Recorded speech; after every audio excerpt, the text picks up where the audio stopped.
إن الحمد لله نحمده ونستعينه ونستغفره ونعوذ بالله من شرور أنفسنا ومن سيئات أعمالنا رب اشرح لي صدري ويسر لي أمري واحلل عقدة من لساني يفقه قولي الحمد لله رب العالمين।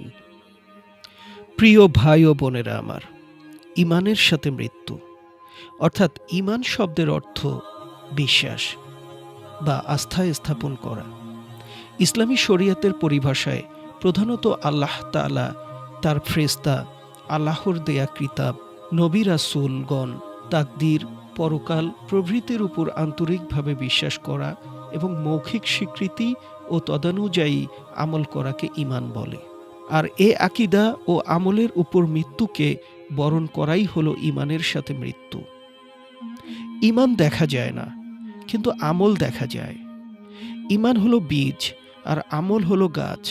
বীজ মাটির নিচে থাকে আর গাছ উপরে থাকে। বীজের সাথে গাছের সম্পর্ক যেমন, ঈমানের সাথে আমলের সম্পর্কও ঠিক সেই রকম। এজন্য ঈমানবিহীন আমল আর আমলবিহীন ঈমান কোনোটাই গ্রহণযোগ্য নয়। কোনো ব্যক্তি যদি নিজেকে মুমিন মনে করে, তাহলে আমল হবে তার পরিচয়।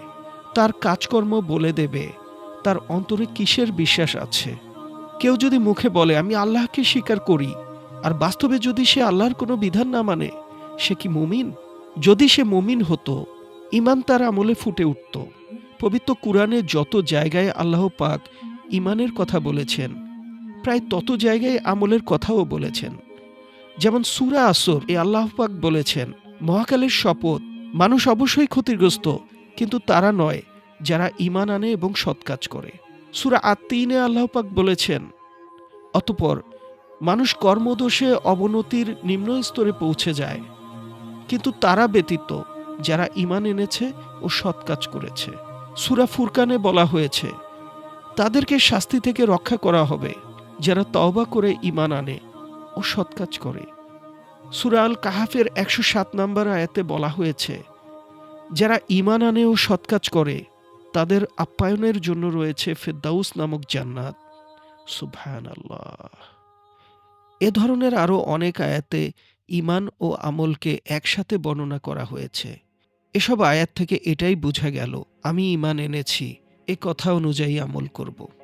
মৃত্যু সম্পর্কে পবিত্র কুরআন ও হাদিসে বলা হয়, মৃত্যু একবারেই আসে, পরকালে আর কেউ মরবে না। ৩৭ নং সূরার ৫৮ এবং ৫৯ নং আয়াতে বলা হয়েছে, আমাদের তো আর মৃত্যু হবে না, প্রথম মৃত্যুর পর, এবং আমাদেরকে শাস্তিও দেয়া হবে না। একথা জাহান্নামীদেরকে দেখার পর ঈমানদারগণ বলবে। ৮৭ নং সূরার ১৩ নং আয়াতে বলা হয়েছে, অতঃপর সেখানে তারা মরবেও না, বাঁচবেও না। একথা জাহান্নামীদের সম্পর্কে বলা হয়েছে। এ ধরনের আরও কথা বলা হয়েছে ১৪ নং সূরার ১৩ নং আয়াতে, ২০ নং সূরার ৭৪ নং আয়াতে। হাদিসে বলা হয়েছে, হাসরের ময়দানে বিচারের পর মহান আল্লাহ মৃত্যুকে হাজির করবেন একটি প্রাণীর আকারে। আল্লাহ পাক বলবেন, হে হাসরের ময়দানে উপস্থিত বান্দারা, মৃত্যুকে হত্যা করা হচ্ছে, তোমরা আর কেউ মরবে না। এই বলে তাকে জবেহ করা হবে। মৃত্যুর দৃশ্য অবলোকন ও মৃত্যুকালীন যন্ত্রণা অবশ্যই ভোগ করতে হবে। ৫০ নং সূরার ১৯ নম্বর আয়াতে বলা হয়েছে, মৃত্যুর যন্ত্রণা অবশ্যই আসবে এবং তা তোমাদের ভোগ করতেই হবে, তোমরা তা থেকে অব্যাহতি চেয়ে আসছো। এ ধরনের আরেকটি বর্ণনায় রয়েছে ৫৬ নং সূরার ৮৩ থেকে ৮৭ নম্বর আয়াতে, অতঃপর হে আমার বান্দারা, তোমরা যদি কারো অধীন না হয়ে থাকো এবং এ দাবিতে তোমরা যদি সত্যবাদী হও, তাহলে মুমূর্ষ ব্যক্তির প্রাণ যখন গলা পর্যন্ত পৌঁছে যায়, তোমরা চোখে দেখতে থাকো সে মরতেছে, তখন তার মুমূর্ষ প্রাণ ফেরত আনো না কেন? এটি কোনো মানুষের পক্ষে সম্ভব নয়। পবিত্র কুরআনের ২১ নং সূরা ৩৪ নং আয়াতে বলা হয়েছে, হে নবী, আপনার পূর্বেও আমি কোনো মানুষকে চিরস্থায়ী করিনি। ৩৯ নং সূরার ৩০ এবং ৩১ নং আয়াতে বলা হয়েছে, হে নবী, আপনি তো মরণশীল এবং তারাও মরণশীল। অতঃপর কিয়ামতের দিন তোমরা তো প্রতিপালকের সামনে একে অপরের সাথে বাকবিতণ্ডা করবে।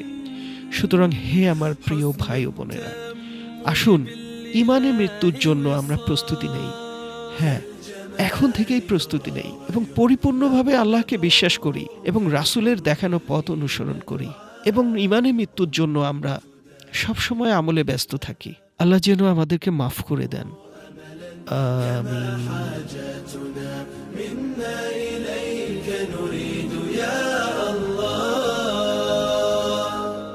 وضعت لغات الكون تنشر قيمة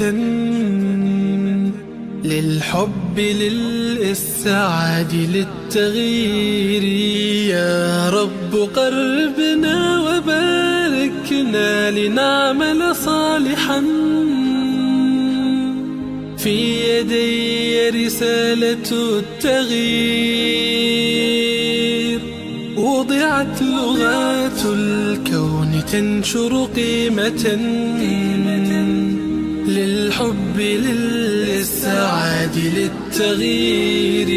يا رب قربنا وباركنا لنعمل صالحا في يدي رسالة التغيير.